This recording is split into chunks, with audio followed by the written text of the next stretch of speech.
World-famous bedtime stories from Mom. Today's story is The Emperor's New Clothes.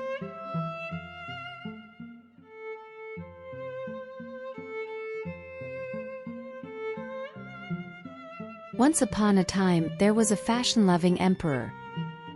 He adored wearing new clothes. In the morning he would busy himself choosing what to wear, asking, "What shall I wear today?"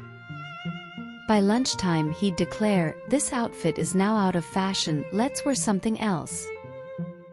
And as the sun set, "Let's wear something more splendid for the evening," he would decide, busy changing into new clothes again. The emperor cared little for plays, walks, or even state affairs. For showing off in new clothes was what he considered most important. How shall I show off my splendid appearance today? Several times a day he would pose in front of the mirror. One day the emperor wanted clothes that were more splendid and magnificent.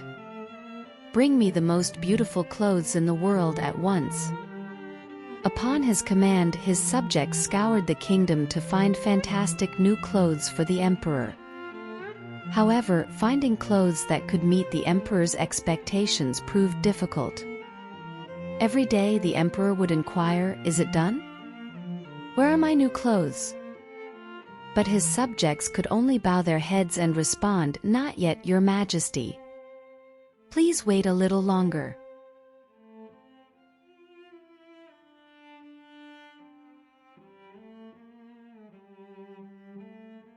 The emperor's kingdom was vast and grand.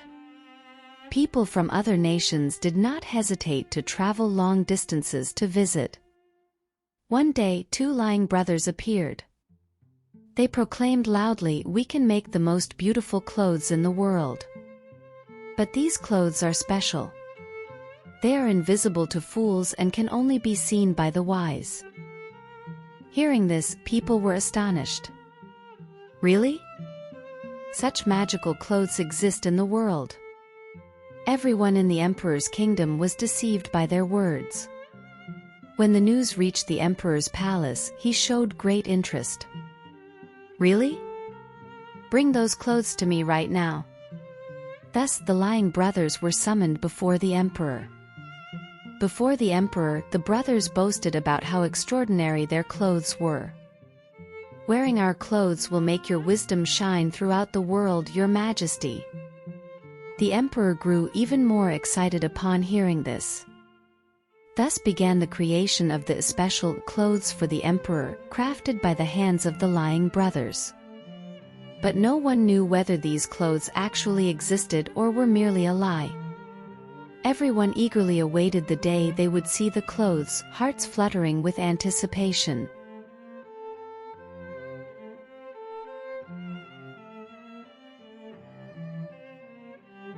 From that day on, the palace buzzed with activity. The lying brothers sat in front of the loom, busily moving about. The sound of weaving filled the palace, though in truth, nothing was on the loom. "Look how hard we are working." Whenever subjects passed by, the brothers would spin the loom even faster. But the clothes they pretended to make were invisible. After a few days, one of the brothers visited the emperor. "Your Majesty, our clothes are indeed special. But we need more thread. Soft silk and shiny gold thread."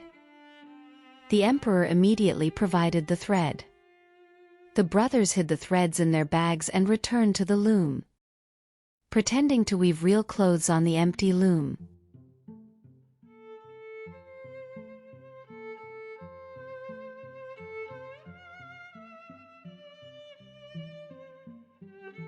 From that day on, the palace buzzed with activity. The lying brothers sat in front of the loom, busily moving about. The sound of weaving filled the palace, though in truth, nothing was on the loom. "Look how hard we are working." Whenever subjects passed by, the brothers would spin the loom even faster. But the clothes they pretended to make were invisible. After a few days, one of the brothers visited the emperor. "Your Majesty, our clothes are indeed special. But we need more thread. soft silk and shiny gold thread. The emperor immediately provided the thread. The brothers hid the threads in their bags and returned to the loom, pretending to weave real clothes on the empty loom.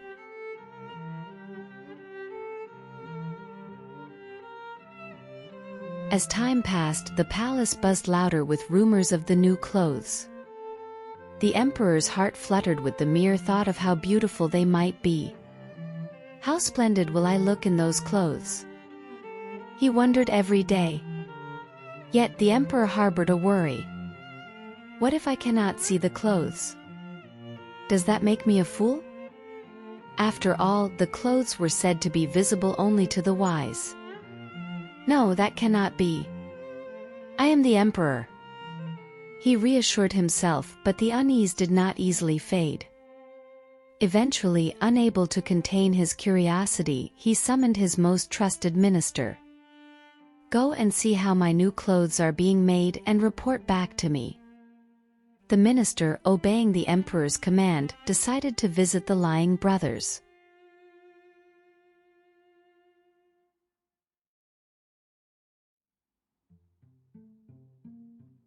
The minister made his way to where the lying brothers were. Arriving at a corner of the palace with a nervous heart, he found the brothers still busily turning the loom. Look at this beautiful fabric! One of the brothers exclaimed to the minister. How soft and smooth it is, and the colors and patterns surely to the emperor's liking. The minister looked hard but saw nothing. Oh no, am I a fool? Why can't I see the clothes? He panicked internally. Fearful of appearing foolish, he felt compelled to agree with the lying brothers. Ah, truly astonishing! I have never seen such beautiful clothes. Outwardly the minister exclaimed. Yet a deep doubt took root in his heart. The thought of having to report back to the emperor that the clothes were indeed beautiful weighed heavily on him. Contrary to the emperor's expectations, the minister struggled with how to explain that he had seen nothing with his own eyes as he made his way back to the palace.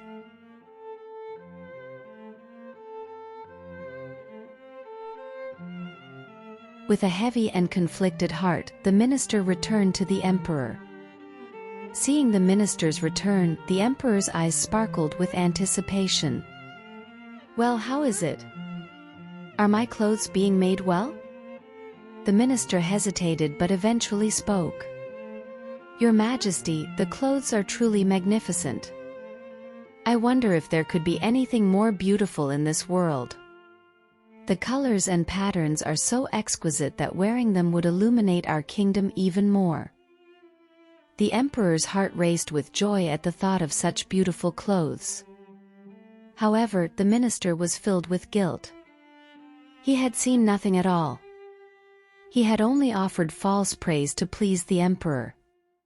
At that moment, the minister was torn between whether he was doing the right thing or making a grave mistake.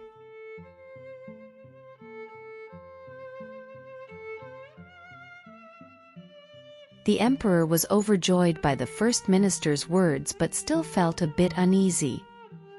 Thus, he decided to send another minister to check on the clothes. Go and see for yourself how well my clothes are being made. The second minister also went to the room where the lying brothers worked. The brothers were still busily turning the loom and said the same thing to the second minister. Look at this magnificent fabric. The emperor will be so pleased. But the second minister, too, saw nothing. Like the first, he was greatly alarmed but did not want to disappoint the emperor, so he agreed with the brothers.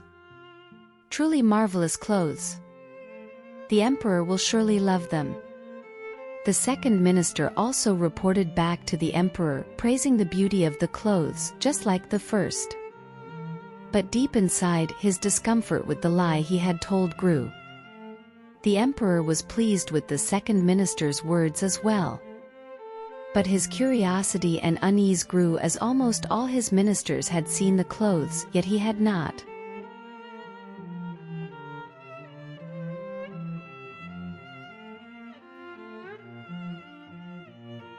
despite the minister's reports, the emperor's doubt only deepened. How can I be at peace without seeing with my own eyes? Unable to bear his curiosity and unease, the emperor decided to visit the lying brother's workshop himself. When the emperor arrived at the brothers' room, they were busy at the loom. "Your Majesty, here are the clothes we are weaving. The most beautiful clothes in the world." The brothers began to explain the invisible clothes, gesturing with their hands as if touching them.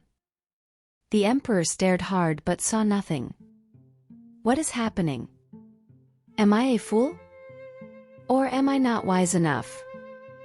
Yet, in front of his ministers, he couldn't show his confusion. So he reluctantly nodded and agreed with the brothers. Indeed, these are exquisite clothes. I've never seen anything like them." Inside, the emperor was filled with turmoil, but outwardly he lavished praise. At that moment, the emperor unknowingly fell into the lying brothers' trap.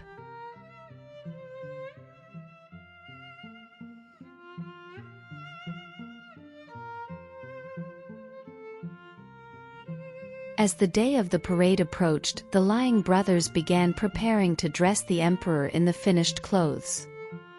They pretended to work on the empty loom through the night, making final adjustments. "Your Majesty, the clothes are now ready. The most beautiful clothes in the world, sure to astonish everyone." Early in the morning, the brothers pretended to dress the emperor in the invisible clothes, carefully moving their hands.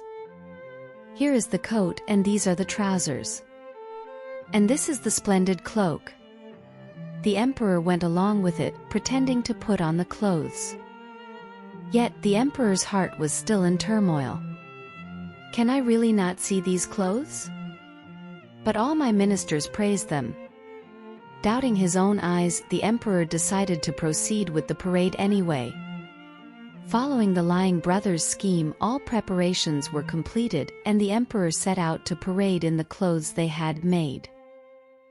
Only the time to present the emperor's new clothes to the public remained.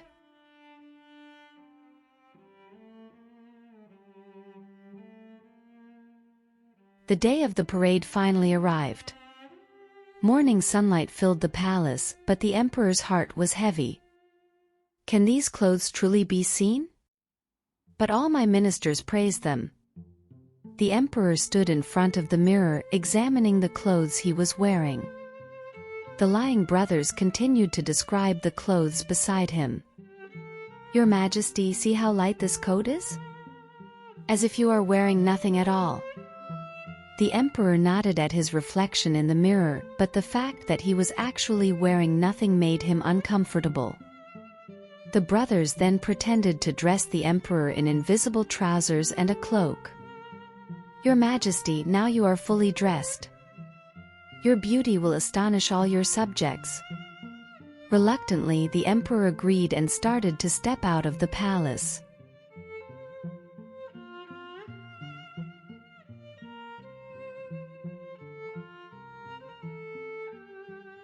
The palace gates opened, and the emperor walked out in front of his ministers and the gathered crowd.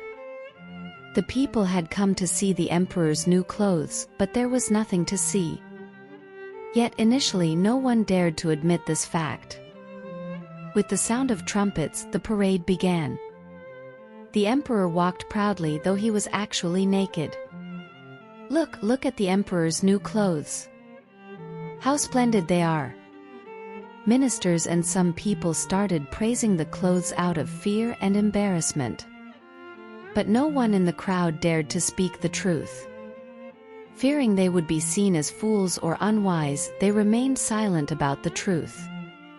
Thus, the emperor's parade continued, and the crowd looked on in silent agreement. At this moment, the lying brothers' deception seemed to have succeeded perfectly. The emperor believed he was wearing the most beautiful clothes in the world. And the people pretended to admire this false beauty. The truth remained hidden, with no one daring to uncover it.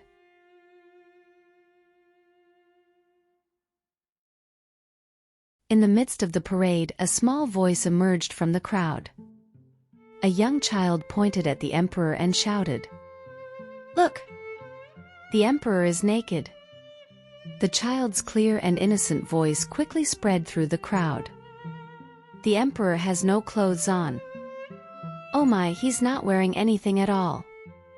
The child's laughter soon turned into a roar of laughter throughout the crowd. People looked at each other, finally acknowledging the truth. The emperor was indeed marching naked.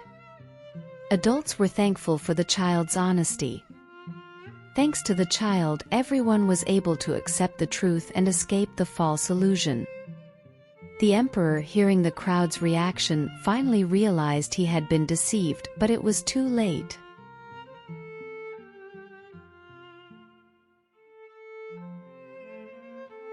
After the child's words spread, the emperor's face turned red with embarrassment.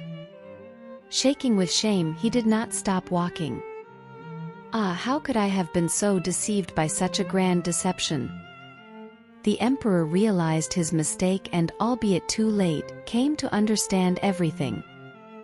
However, the emperor straightened his back and continued the parade to the end. In that moment, he learned to face his responsibilities courageously rather than flee. After the parade, the emperor reflected deeply back in the palace. "I regret my past days of vanity.